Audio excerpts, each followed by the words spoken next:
G'day mates. So before the video starts, I just wanted to say a really big thank you to everyone for sharing the videos and liking and commenting on the videos. The channel's been growing like crazy recently and it's all thanks to you guys. I really appreciate the fact that so many of you are supporting this channel and me through extension with these videos.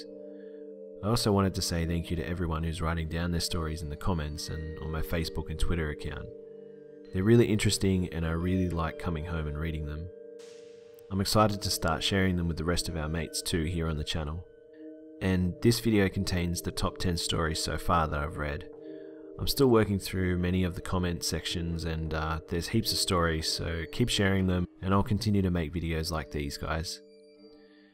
Anyway mates, thanks again for all the support and I hope you enjoy the video. From strange bedside shadows to red-haired intruders, we count down 10 of the creepiest true stories ever told. Number 10. This happened a couple of years ago. I was at my cousin's house to spend the night. We had a whole plan for the night to play some video games and tell stories. When we were playing video games, I heard something fall. We shrugged it off thinking it was my cousin's cat at first, but later that night my cousin and I were the only ones awake and had to be quiet since his mum was asleep and had work tomorrow, when suddenly we heard a child laugh.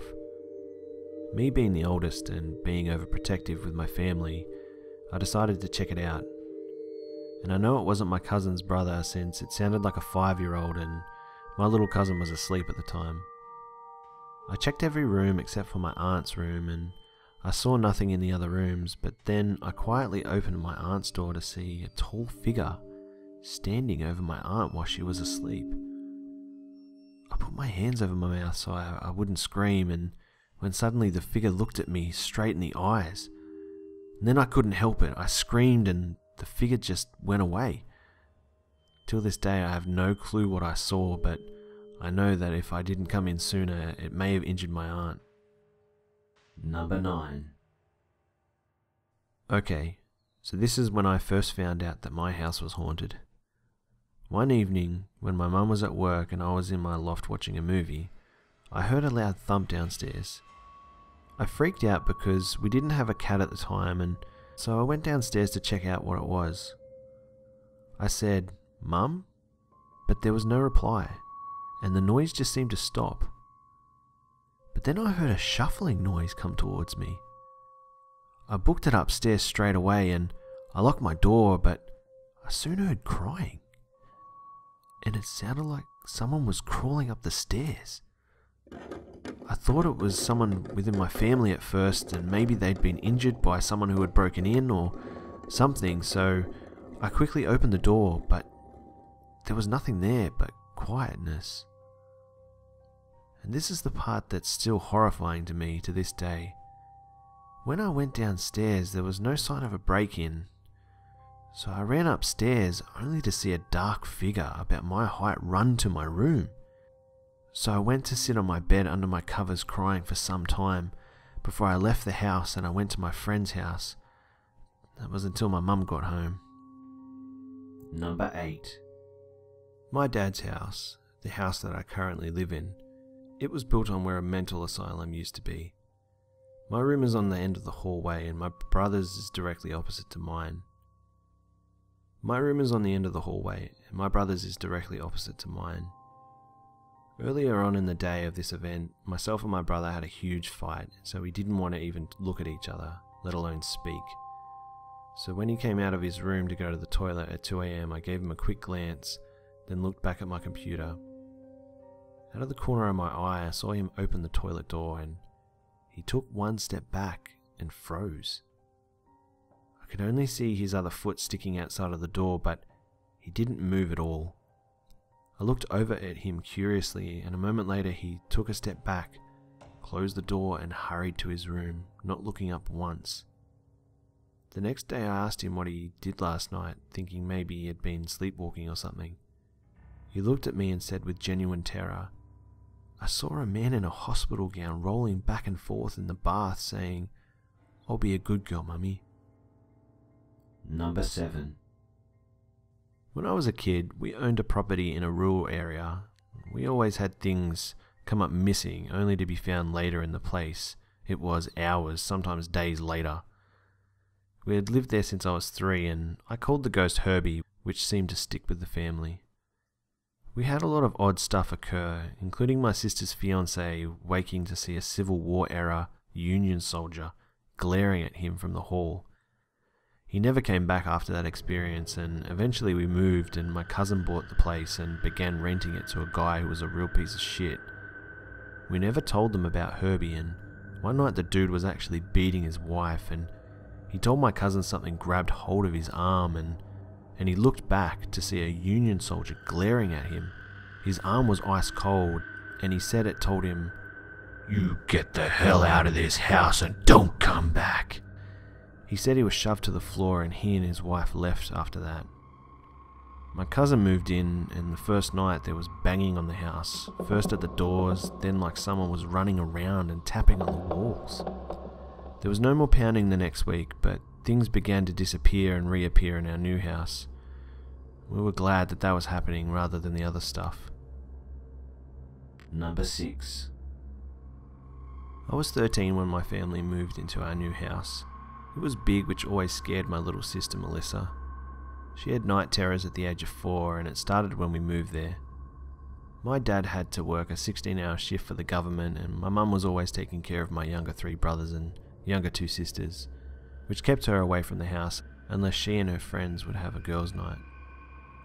Me and my 6 older brothers and 3 older sisters are total gamers. We played every game together, but somehow I'd always think there was someone in the corner of my eye, which would always make me terrified of the dark. One night when school was out for spring break, it was around 2 in the morning, and I was in our gaming room with my older siblings sleeping on the couches. The oldest of us was awake playing on the computer with me next to him, only because the TV was close, so I played the Xbox by him. Melissa was sitting on the couch next to me sleeping. We then heard a noise coming from my youngest brother's room. His name was Mark. He was only 2 years old, and my brother told us to stay there and keep doing what we were doing. It was an hour later when I noticed how long he had been gone, so I told Melissa I would be right back, and I started down the stairs. I walked into the room which my brother had went into, and he was against the wall crying. I asked him what was wrong, and he kept his head on his knees and said, "He's gone." He repeated this. He also pointed to the closet and kept crying. I walked over there and opened the doors, and my brother had been lying on the closet floor in a tiny pool of blood, and there was a knife lying next to him, all of it covered in blood. I backed away as tears pricked my eyes, and I cuddled up to my brother. He held me next to him as we both cried.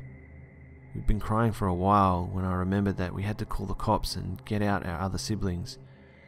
I rushed as I got my phone out of my pocket and told my brother to be careful and take the knife with him. I called the cops, and they told me that they would be over in a little bit. Our house was by a police station, so it wouldn't be that long. I head upstairs and carry my sister to my bedroom. I always left it locked, so I knew the murderer wasn't in there. My brother came with the rest of my siblings, and we hid in my room under my bed. It's quite a big bed, so I called my mother and told her everything except about Mark's lying dead in his room. We hear the police outside, and Matthew opens the door and lets them in. The sergeant told us that they found and captured the murderer, and he had been living in our basement for 2 years. It's no wonder the owners of the house before us left. Number 5. So my friend and I were fishing on the Plate River a few nights ago. It was pitch black underneath the bridge we were at, and after a little bit we kind of got bored, so we started to watch Men in Black 2 on my phone. We're sitting there watching the movie, and suddenly we heard a blood-curdling roar or scream or whatever. It housed for 20 seconds and then stopped. We both shoot straight up and freak out. My friend says, "What the hell was that?" I shine my flashlight at it, and I see its eyes shine. I can tell from how far I am that the eye shine is a few feet off the ground, and it's staring right at us. I freak out and start grabbing our crap and reeling my pole as fast as I can. I shine the light back at it, and it's moved a little further to our left. I look back down and pick the last of my stuff up and look back, and I can't see anything anymore. It seems to have moved into the tall grass. The same grass we had to run through to get back to the road and to get out of there. I grab my knife and give my friend a fillet knife from my tackle box. We both say, "Fuck it, let's just run for it." We sprint through the grass and over these large rocks that you have to balance on to walk over. I just ran on top of them as fast as I could. One of the rocks gives way and my foot slips into a crevice. My leg gets all cut up and my foot actually got trapped under the rock that gave way. For a second I thought I was going to be stuck there, but I pull hard and I can shift the rock and pull my foot out. We sprinted back to the car and got the hell out of there, both saying how much that freaked us out. Now that I'm safe, I can't help but laugh a little, but it was freaky. Number 4. This happened to a friend of mine. I believe it happened in August 13 Saturday during a trip to a King Ferry hunting grounds. My friend decided to do hunting and to camp a little further down in the woods to where we were. At night at about 3 AM, due to the fact that he has problems getting to sleep, he was still up and he still had his fire going. While he was waiting, he kept hearing footsteps on the background and bushes moving in the distance that the firelight was just reaching. As he started to reach for his Remington, he heard a voice of a woman say, "Don't shoot me, please, I need help." From the shadows he could see the figure of a woman. He still held a tight grip on his gun but refrained from aiming it at the figure. He asked, "What can I help you with?" And she responded, "I've been attacked by someone crazy. I just called the cops, but I don't feel safe. Please, please, please, I need you to come with me." She said this for a little, just repeating the pleads. So he responded, "I don't have reception here. Please, go back to the road. I'll go with you if you're afraid still." I know this seems cold, but he'd been tricked by a woman and robbed before, so he tended to be more careful due to the past event. He still had not seen her as she remained in the shadows though. So before he could start walking together, he asked her to come forth so he could see her face. It was then when things got really out of control. She refused to come out. She had a real tone of anger at this point. At this point, my friend was scared and his heart was pounding, not to mention that he had no phone reception. He decided to stay up, and so he put animal traps around him to keep him aware of his surroundings. In the morning at around 7 AM to 8 AM, he wasn't quite sure of the time, but the sun was visible. He could see his path back to the hunting ground camp. When he arrived at the camp, he told his story to Larry. What he said scared him the most though. There have been a few hunting accidents involving hunters that decided to follow some woman into the darkness and ended up getting shot by being mistaken for an animal. Strange thing is, all of them tell me the same story you just did. At this point, his heart sank. He decided to change where he hunted from that day forth. Number 3. In 2012, my senior year of high school, I got my first job. It was at a laser tag arena or arcade. My first instinct, being someone who liked shooting type games, was that it was awesome and it was a good place to work. Me and one of the other guys, his name was Keith, we were new employees, and the more seasoned workers liked to mess with us by sending us on wild goose chases for items that didn't exist. This wasn't a rare occurrence, so when they told us about Emily, the little ghost girl that liked to play jokes on the workers, it made it all the more unbelievable. They seemed to use Emily as an excuse for misplacing keys or wallets. They even tried to scare me by having a customer complain about a little blonde girl that appeared and suddenly disappeared before their eyes. Or so I thought. I'll skip ahead a couple of weeks to the first time myself and Keith got the closing shift. Teaching us the way things were supposed to be done and in what order was the manager, Jonathan. He was someone I had known for a couple of years, and he wasn't always truthful and loved pranks. So when of all people he warned me about the spooky arena being Emily's playground, it was seriously laughable. The arena was usually lit up by neon and black lights, same with the briefing room where we explained the rules of the game, and the vesting room, which is pretty self-explanatory. Which truthfully did make it creepy in a way, and the fog machine didn't help. However, there was normal lighting so we can see when we're cleaning. I turned the fog machine off and I was cleaning the arena and I felt my shirt get tugged. Our dress code was to tuck in our shirts and I noticed that the back of mine was all the way untucked. This happened 4 times, but trying to be logical and not wanting to fall victim to Jonathan's scare tactics, I assumed it got caught on one of the obstacles. As I exited, I swore I saw a man standing by one of the obstacles though. I saw smoke but thought it might be the fog machine. For some reason though, I couldn't shake the feeling I was being watched. But I didn't want to say anything out of pride. I couldn't let Jonathan get the best of me. The next night we were closing and something just gave me the chills the whole 8-hour shift. I was on edge and I just couldn't explain why. About half an hour after all the customers left, I entered the vesting room to start sweeping and it reeked like cigar smoke and alcohol. 2 smells I was very familiar with, but it burnt the inside of my nose and made me gag, it was so strong. Just as quickly as it came, it went away. Still rubbing the sting out of my nose, the lights turned off. I didn't realize it at first as my eyes were shut too tight. Thinking the power had went off in the whole building, I used the light from my phone to guide me to the lobby. To my astonishment, the power was on though. I went back into the vesting room and realized the switch had been turned off. So I switched it back on and went to confront Jonathan, only to find out that he was outside packing the recycling cans with the assistance of Keith. I was alone in the building. I got freaked out, but nonetheless I went outside and told them not to do it again. They looked confused and had no idea what I was talking about. I went back in to continue cleaning, but when I re-entered the vesting room, the lights were again shut off and the smell was back. Now I knew they were innocent, but before I could turn and run, I heard a man's voice say, "Wait!"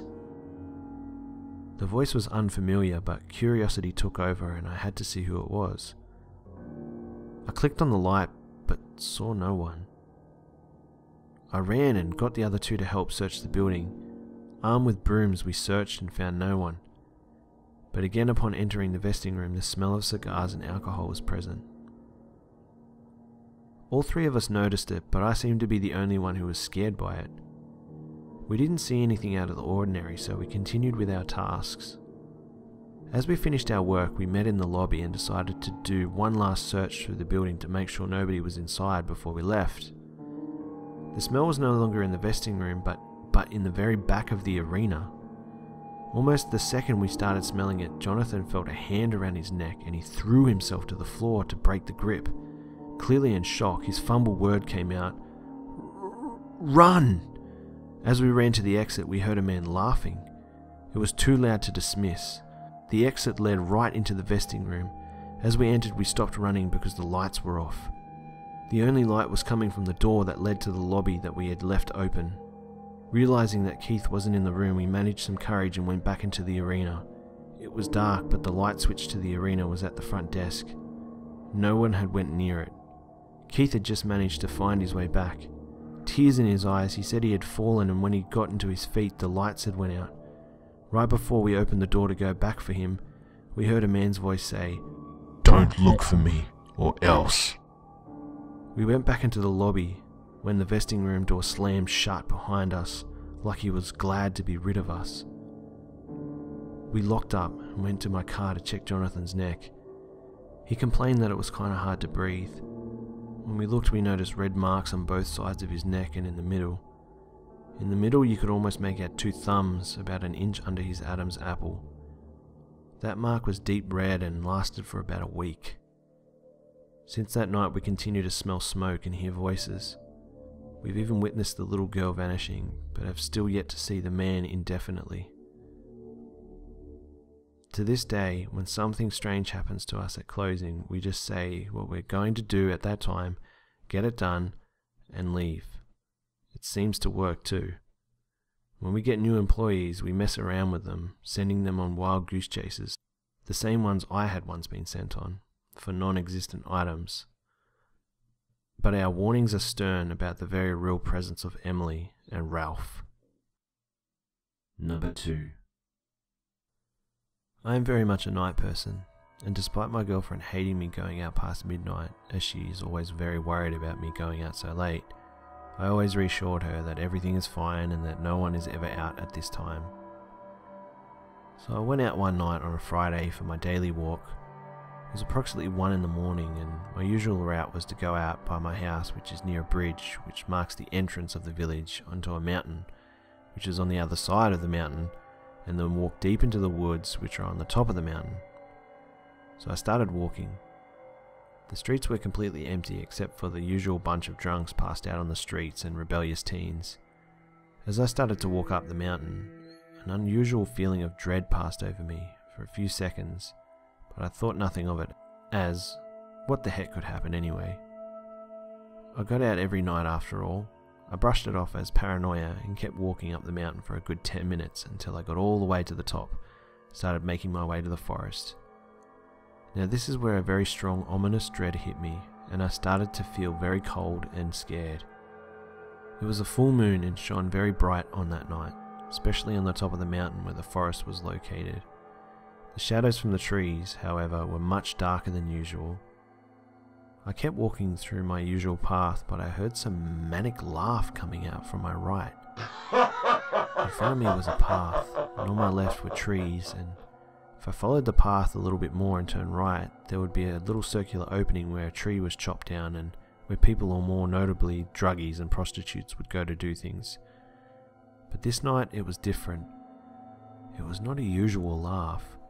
It sounded like something had possessed whoever was there. It was a male voice and it just kept laughing very violently. It felt as if it had heard my footsteps and was laughing at the knowledge that someone was there. I heard 3 stomps and a head appeared from behind a tree.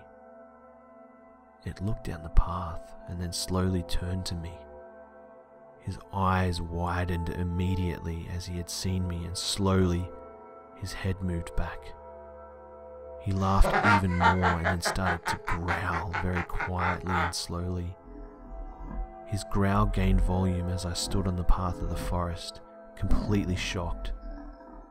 I glanced behind me to make sure no one was there and walked backwards while keeping my eyes fixed on where the man was. As soon as I heard swift stomps, I ran the bloody hell out of there. I ran as fast as I could out of the forest and down the mountains, but at all times the stomps followed me. I knew if I looked back I would have fallen over or something like that, as cliche as it sounds, straight out of a movie. I just kept running while he stomped and muttered something to himself and then laughed. Finally I was off the mountain and the stomping stopped. It seems as if the man just disappeared completely. I ran to my house and told my girlfriend all about it. She reacted very strongly to this, as I expected, and after that night I completely stopped going out by myself when it was dark. A week passed on the news and a body was found in the woods that this incident happened in. The body of a woman in her 20s, stabbed over 24 times in the face, body, throat and lower abdomen. This scared me for life, and I will never go out by myself in the woods or anywhere anymore. You really can never know what the hell is in the darkness, behind you, in front of you, around you. I thought that I would never encounter something like this, and the stuff like that only happened in the movies and in America, but I was wrong. Number 1. I was coming home late one night from work when I noticed a car without headlights on coming up behind me.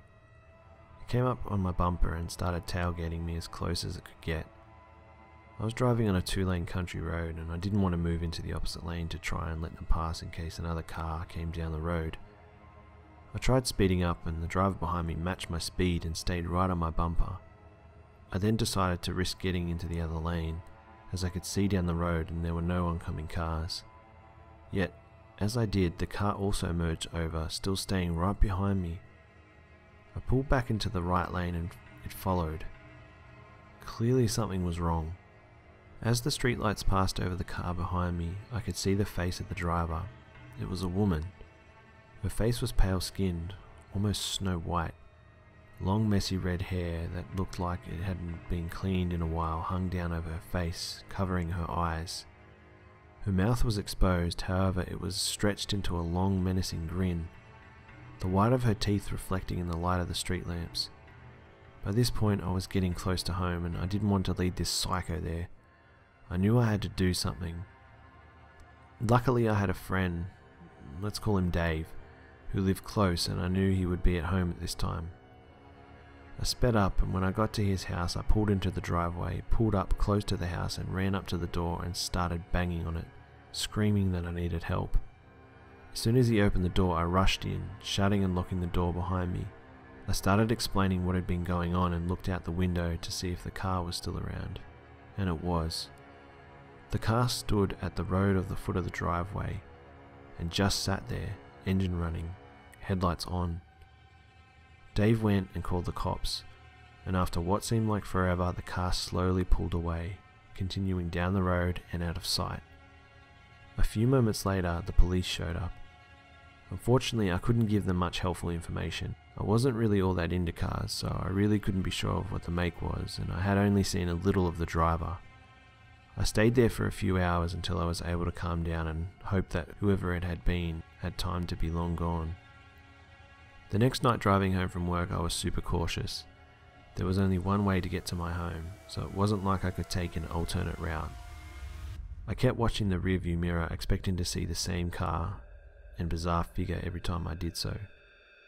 No one ever showed up. It was just a lone drive home. Through the next week things were the same, no pursuers, not even another random driver. Eventually I started to calm down and relax. Maybe the person had given up and left. Maybe it was just someone's idea of a joke in really bad taste. I didn't know, and I didn't really want to think about it. That night, upon returning home, I was quite tired. It had been a long day at work and I just wanted to get some rest. Luckily it was a Friday, which meant I had the next day off. I did my nightly routine and got into bed, taking time to read a little bit to wind my mind down before trying to sleep. I fell asleep fairly quickly and went into a deep sleep. It was peaceful until later that night. Around 3 in the morning I awoke. I didn't think anything of it at first, and these things happen. But then I realized what woke me up. I could hear something that sounded similar to tapping on glass. I rolled over to see what it was and saw something that made my blood run cold. The red-haired lady was standing outside my bedroom window. This time her hair was parted enough so that I could see her eyes. They were pure black like tar, a great contrast to her ghostly pale face. Her grin was even wider now, and her mouth was open more, allowing me to fully see her teeth. They were sharp and pointed like shark's teeth, only they looked much more threatening. They looked like razors or something, just triangular and sharp. I saw what she was tapping against the window. In the moonlight, the object gleamed in her hand. It was a long carving knife with a serrated blade. I jumped out of bed screaming and grabbed my cell phone. It was dead and wouldn't turn on, even though it had been hooked up on the charger. I threw it down and ran for the landline phone to call for help. Unfortunately, I didn't have one on my bedside, and the closest one was in the kitchen. I dashed into the kitchen, shutting and locking both doors before picking up the phone and started to dial 911. I got nothing. No dial tone. The phone didn't seem to be dead. It sounded more like someone was on the other line. The only other line was in my living room, and could she be in the house? I wanted to hang up, but I was afraid to. I could make something out that sounded like breathing. If she was on the other line, by staying on I could at least know where she might be. I listened for what seemed like minutes, but it was probably only a few seconds. Suddenly from the other end, an ear-shattering cackle. It sounded like nothing I'd ever heard before. It didn't sound like anything that could come from anything human. I quickly slammed the phone down and ran back towards my room. It sounded kinda silly, but I ran in, dived to the ground and crawled under my bed. I was left alone there with the only sound of the pounding of my racing heartbeat.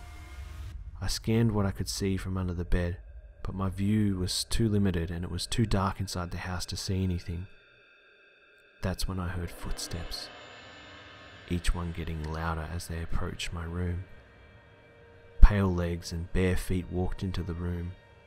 It had to be her. I cupped my hand over my mouth to keep myself from screaming, and I was terrified that my heartbeat would give me away. She stood right at the foot of my bed, so close that her feet protruded a bit under the bed, just a few inches from my face. I dared not move back as the noise might give away my position.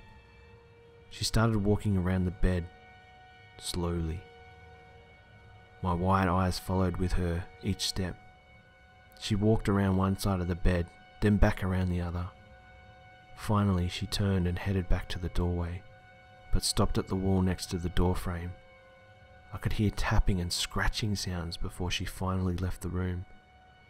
I waited until the house was dead silent for a while before venturing back out. I looked around the room and listened. I could hear nothing, and the house seemed empty.